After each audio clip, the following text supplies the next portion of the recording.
Salve, rapaziada. Seguinte, esse vídeo aqui é um compiladão geral sobre Ceará e Vasco, o jogo do Vitória contra o Atlético Mineiro e a repercussão de Bocão, revoltado com Carpini e com Carlos Eduardo, e também trazer o amadorismo, mais uma vez, da gestão do Clube Náutico Capibaribe na demissão de Marquinhos Santos, uma rodada depois do Náutico perder para o Itabaiana. Começou a Série C, primeira rodada, tromba, demissão. Cara, não faz sentido nenhum. Daqui a pouco a gente vai chegar lá. Primeiro, Ceará e Vasco. Quem não deixou o like aqui ainda, deixem, se inscrevam no canal e ativem o sininho de notificações também. Vamos trazer aqui a análise pós-jogo, tá, gente? Hoje de Ceará e Vasco no Castelão. Confronto entre aspas direto. O Ceará é o oitavo colocado com 4 pontos. O Vasco é o quarto colocado com 6 pontos. Diferença de 2 pontos apenas na tabela de classificação. Eu vou falar que é confronto direto, entre aspas, por ser times que estão com pontuação semelhante e não ter um abismo muito grande na projeção dos dois. O Ceará briga para não cair, em tese, até a última rodada, e o Vasco, em tese, é um time ali de G12, G13 ou G10, então não é um abismo que o Vasco vai jogar Libertadores e o Ceará vai cair para a Série B. Pode ser que isso aconteça até o fim da temporada? Pode ser, futebol. Mas pelo elenco que o Vasco tem, pela bola que joga, é quase que impossível. Inclusive, tem gente projetando o Vasco sendo campeão de Série A, brigando por título. Gente, pelo amor de Deus, gente. Basta ter um pouquinho de cérebro e neurônio. Eu sei que não é a torcida do Vasco que fala isso, mas uma parte da diretoria, não sei agora se foi diretoria ou foi Carille, sei lá quem foi que disse que o Vasco briga por título, pelo amor de Deus, independente de quem foi que disse, foi torcedor, treinador, diretor, presidente, tanto faz. Não vai, né, gente? Pelo amor de Deus. Eu não acho que nem vai se classificar para a pré-Libertadores em oitavo, se abrir G8, quanto mais brigar por título de Série A ou Copa do Brasil. Não tem a menor possibilidade, pelo menos com esse elenco, com esse futebol apresentado mais uma vez. Bom, é o seguinte, o Ceará nesse momento tem 4 pontos, vai jogar mais jogo no Castelão, mais um adversário acessível para o Ceará somar os 3 pontos. O Vasco é um time bipolar, fora de casa joga muito mal, dentro de casa joga bem, ou quando não joga bem tem o apoio do São Januário, acha os gols com o Verrete e vence os jogos sempre. Se você acha o Vasco retranqueiro, dentro de casa, fora de casa é muito mais. Então, acredito que o Ceará vai ter a iniciativa do jogo, vai tentar marcar pressão, acho que tem uma boa capacidade de roubar a bola no ataque, como foi contra o Grêmio, como foi contra o Bragantino, e até abrir um placar no início do jogo, nos primeiros 30 minutos. O Ceará começou muito forte nos 2 jogos contra Bragantino e Grêmio. O Ceará começou com a marcação muito forte, propondo o jogo, tendo mais posse de bola e jogando bem, cara. E o jogo é no Castelão. O Ceará não perde no Castelão desde o ano passado, desde agosto do ano passado, quando o Ceará perdeu para o Mirassol. Já tem 23 ou são 24 jogos aproximadamente ali de invencibilidade. Então, para bater o Ceará no Castelão, é difícil, irmão. Rapadura doce, mas não é mole, não. É muito difícil. E aí, seguinte, pela tabela planejada do Ceará, o Ceará tem que buscar os 3 pontos hoje, velho. Dá para buscar? Dá. Um empate é um resultado ruim? Cara, não, depende de todo o contexto até o momento, né? Eu acho que o empate não é um resultado, dependendo do enredo do jogo, não é de todo ruim, mas não é um bom resultado, tá muito longe de ser. O Ceará iria a 5 pontos, óbvio que não entraria na zona do rebaixamento ainda, tá distante nesse momento, né? Tem basicamente 9 posições que afastam o Ceará da zona do rebaixamento, mas a diferença de pontos é de apenas 2, tá ligado? Tipo, uma roda da outra, daqui a 2 rodadas tu já pode estar na zona, irmão. Tu pode estar tirando sarro da minha cara hoje, mas daqui a 2 rodadas eu que posso estar tirando sarro da tua cara, porque é muito rápido que pode mudar o Campeonato Brasileiro. Pro Vasco é o seguinte, só para trazer aqui o contexto, depois o Ceará pega quem? O Ceará pega o Bahia na Fonte Nova, aí é jogo que você projeta no máximo 1 ponto, nada além disso. Hoje você tem que projetar de 1 a 3. Jogo contra o Bahia, se somar 1 ponto, já é levantar as mãos para os céus e agradecer, porque tá de bom tamanho. Cara, pro Vasco, um empate tá de ótimo tamanho, é um bom resultado no Castelão, até porque venceu os 2 jogos em casa, perdeu do Corinthians, então a tabela planejada do Vasco até agora é perfeita. Venceu os 2 adversários que tinha que vencer, em casa, Sport e Santos, e agora jogar fora contra o Ceará. Pode chegar a 7 pontos, se estabilizar ali num G6, G4 da vida, pelo menos momentaneamente, é sempre bom deixar bem claro. Só que assim, a torcida do Vasco não tem muita convicção em garantir que isso vai acontecer, porque o time joga muito mal. Mais um ponto aqui, rapaziada. Eu tava pesquisando o histórico entre Ceará e Vasco no Castelão. Os confrontos, né? Quem foi que venceu mais? E eu me surpreendi. Eu sabia que o Vasco tinha um histórico melhor contra o Ceará no recorte geral. O Vasco leva uma boa vantagem. Mas eu fui dar uma olhada no histórico entre Vasco e Ceará no Castelão especificamente. E aí eu me assustei. No Brasileirão 2020, o Vasco venceu por 3-0 do Ceará. No de 19, 18 e 16, 3 empates. A última vez que o Vasco perdeu para o Ceará no Castelão foi em 2014. E não foi só que foi a última vez, foi a última e única vez. A única vez que o Ceará venceu do Vasco no Castelão foi em 2014. Tirando isso, sempre foi peia. O Vasco sempre venceu. 3-1, 2-0, 2-0, 2-0, 3-0. Então, me surpreendeu muito esse histórico. Óbvio que o histórico, ele não necessariamente vai ser levado em consideração, vai levar em campo, vai levar o retrospecto que o Ceará sempre perde para o Vasco. Não necessariamente, mas é um dado estatístico aqui curioso para vocês. Eu não sabia que o Vasco levava tanta vantagem assim contra o Ceará no confronto, não, tá? Bom, Heitor, e aí? Escalações. Vamos lá. Escalações aqui em tela para vocês. O Ceará deve ir com Bruno Ferreira no gol, William Machado, Marlon, Fabiano Souza e Matheus Bahia. É a base do time que jogou os últimos jogos. Dieguinho, Fernando Sobral, Matheus Araújo, Ailon, Galeano e Pedro Raul. Essa é a provável escalação do Ceará. Só para pegar o ponto aí que Nicolas, Bruno Tubarão, Fernandinho, Pedro Henrique e Richardson, todos estão no departamento médico. Mugni sofreu uma lesão aí, né, e tal, e no último jogo não pôde jogar. Pode ser que ele vá para o banco de reservas hoje e entre no segundo tempo. Deve ser relacionado para o jogo. Mas não sendo titular na partida de hoje, que é uma peça importante aí para o Ceará. Pedro Raul, 2 gols marcados nos 2 primeiros jogos. No último jogo não marcou, mas participou ali da origem do primeiro gol, um golaço de Ailon, por sinal. Bom, Galeano deve cortar um pouco mais pela direita, né? E Ailon um pouco mais pela esquerda. Tá invertido ali o posicionamento do GE. Seguinte, o Vasco vai com Léo Jardim no gol, Lucas Freitas, João Vitor, Paulo Henrique e Lucas Piton, o mesmo quinteto que iniciou contra o Sport, Hugo Moura, Paulinho Paula, aí tem a diferença, né, Tietê foi titular contra o Sport no último jogo, e dessa vez quem tende a jogar é Paulinho Paula. Tietê não vai jogar por problemas familiares. Um detalhe, né, Paulinho Paula não é o mesmo Paulinho Paula antes da lesão que ele sofreu, uma lesão gravíssima, o Paulinho Paula lá de 2023, que estava jogando muita bola, chegou no meio da temporada, conseguiu encaixar muito bem ali no meio campo do Vasco, marcando bem, jogando em transição com velocidade, fazendo alguns gols importantes. Não é esse Paulinho Paula mais. Assim, não vou falar que não vai voltar a ser aquele mesmo, mas não é o mesmo do que já foi em outrora. Coutinho não vai poder jogar o jogo de hoje, tá fora também.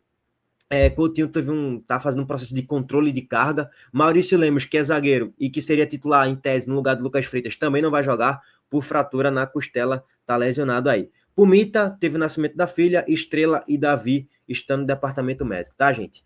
Bom, e aí Paê deve ser o titular no meio campo, Nuno Moreira na ponta esquerda, Garré na ponta direita e Verrete de centroavante. Vocês sabem, né? Ela é a torcida do Ceará, é bola em Verrete, bola em Verrete, bola em Verrete a todo momento.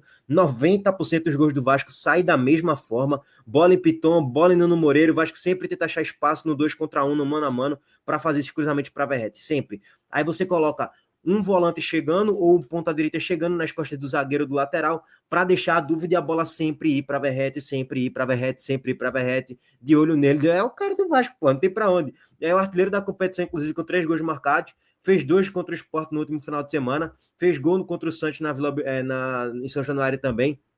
Agora, esse jogo em bola em Verrete funciona muito mais em São Januário do que fora de casa. Mas é sempre bom ficar esperto na mesma jogadinha do Vasco, que acredito que deve jogar em transição e não tendo posse de bola, controle territorial. Se o Vasco não teve isso contra o Sport São Januário, imagina contra o Ceará no Castelão. Acho que não vai ter uma postura propositiva de jogo. Acho que vai ser uma postura um pouco mais reativa. Mas, enfim, em tese o elenco do Vasco é melhor, só que não é garantia de nada, porque não joga um futebol convincente, não. Jogo difícil, cara, para você projetar aqui um resultado. Sei lá, um empate aí para ficar em cima do muro, diria que é o mais provável de acontecer no Castelão. Pela bola que o Vasco joga, acho que não vence do Ceará no Castelão. Mas pode vencer, porque o Ceará tem limitações no grupo. O Vasco tem um time melhor e pode vencer. Achar uma bolinha ali, pum, vencer o jogo, acabou. Mas em tese, acho que é um jogo para empate hoje lá no Castelão. Bom, régua passada em Ceará e Vasco, vamos passar agora para um pouquinho do Náutico e um pouquinho do Vitória aí. Antes disso, a Montenegro Cargas aqui entrando em ação mais uma vez. A Montenegro Cargas é a palavra-chave para transportar sua mercadoria em 2025. Há mais de 10 anos, a Montenegro Cargas vem transportando compromisso para todo o Brasil. Com as modalidades de entregas fracionadas, expressas e dedicadas, vem oferecendo sempre o melhor serviço e detalhe, por um precinho justo. Além disso, a Montenegro Cargas é uma das poucas do Brasil a incluir prazo de entrega em proposta para vários trechos do contrato, garantindo confiança, eficiência e transparência em cada entrega. Essa é a Montenegro Cargas transportando compromisso. É carga, viu, pai? Pois bem, estamos aqui lendo agora uma nota oficial do Náutico da demissão de Marquinhos Santos. Heitor, estamos na 5ª, 6ª, 7ª, 8ª rodada da Série C? Não, estamos apenas na primeira rodada do Campeonato Brasileiro da Série C. O Náutico perdeu de virada do Itabaiana por 2-1 e Marquinhos Santos já foi demitido. Ontem, É inacreditável, cara. Ó, o Clube Náutico Capibaribe vem a público comunicar o desligamento do técnico Marquinhos Santos e do seu auxiliar André Caldas. Wilson Júnior, auxiliar técnico da casa, comandará os treinos até a contratação de um novo profissional. Desejamos sucesso a ambos na sequência das suas carreiras. Gente, demorou até demais para demitir Marquinhos Santos. Marquinhos Santos sobreviveu das vitórias ali contra o Sport e contra o Vitória. Se você for parar, e contra o Ceará, ele sobreviveu de vitórias contra times de Série A. Você pega o recorte de Marquinhos Santos contra os times de Série A, o Náutico conseguiu fazer bons jogos. E venceu, né? Conseguiu os resultados. Tá na terceira fase da Copa do Brasil. Mérito também de Marquinhos Santos. Ponto. Beleza. Pega esse recorte e exclui. Coloca um pouco de lado. Você pega um outro recorte do Náutico contra os times de Série C. Contra os times de Série D. Contra os times sem divisão. É ridículo. O Náutico não joga absolutamente nada na maior parte do tempo. Eu assisti vários jogos do Náutico já. Eu não assisti o jogo contra o Itabaiana, mas vamos lá. Perdeu do Itabaiana, perdeu para o Retrô, foi eliminado nos pênaltis, inclusive. Perdeu já para o Confiança, que era para tomar uns 3. Tomou goleada do CSA. E deve ter mais, que eu estou esquecendo aqui de cabeça. Deve ter mais, tá, gente? Mas eu não estou lembrando aqui de cabeça. O Náutico só fez apanhar praticamente contra time de Série C. No Pernambucano não chegou nem na semifinal. Então, assim, o trabalho de Marquinhos Santos, você vê quando o time precisa ter um pouco mais da posse, precisa propor um pouco mais o jogo, precisa sair para campo, é um time sem muita ideia. Isso aí tá claro. Não é porque, então foi o jogo contra o Itabaiana que você tá... Não, cara, não é o jogo contra o Itabaiana. É o recorte do Náutico desde o dia 1º de janeiro que a gente tá analisando isso. Então, assim, de fato, para mim isso aqui é um amadorismo mais uma vez. Como é que tu demite o treinador depois de um jogo na Série C, pô?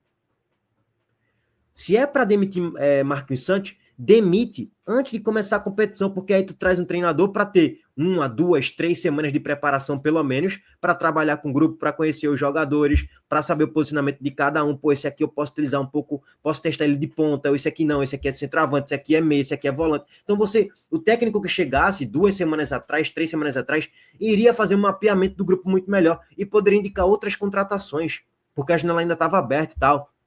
Então, qual é o planejamento da diretoria do Náutico? Nenhum. Porque demitir depois de uma rodada significa que tu não confiava no trabalho do treinador. E se tu não confiava no trabalho do treinador, tu já deveria ter demitido lá atrás.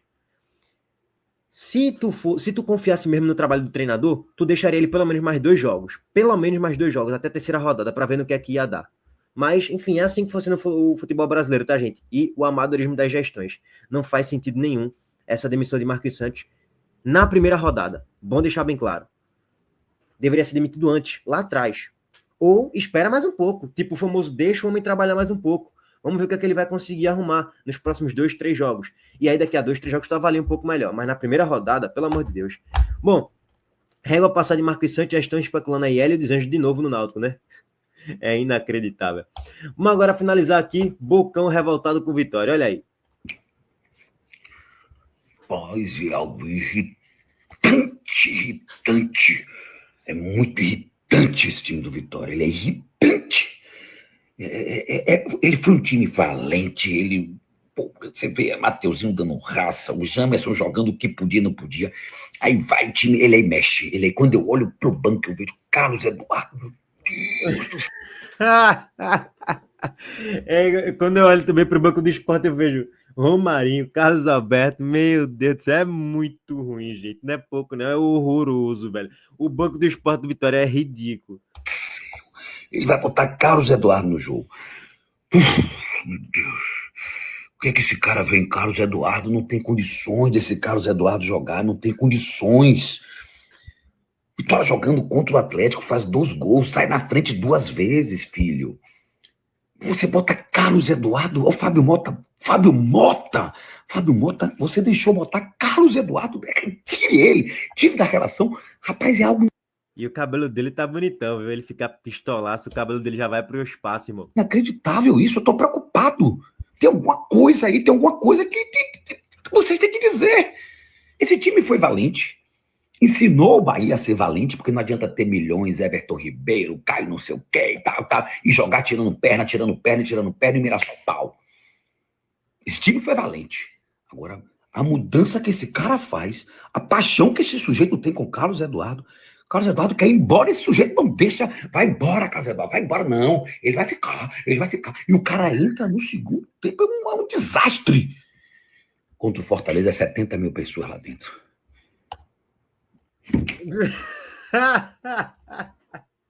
Contra o Fortaleza, 70 mil pessoas lá dentro.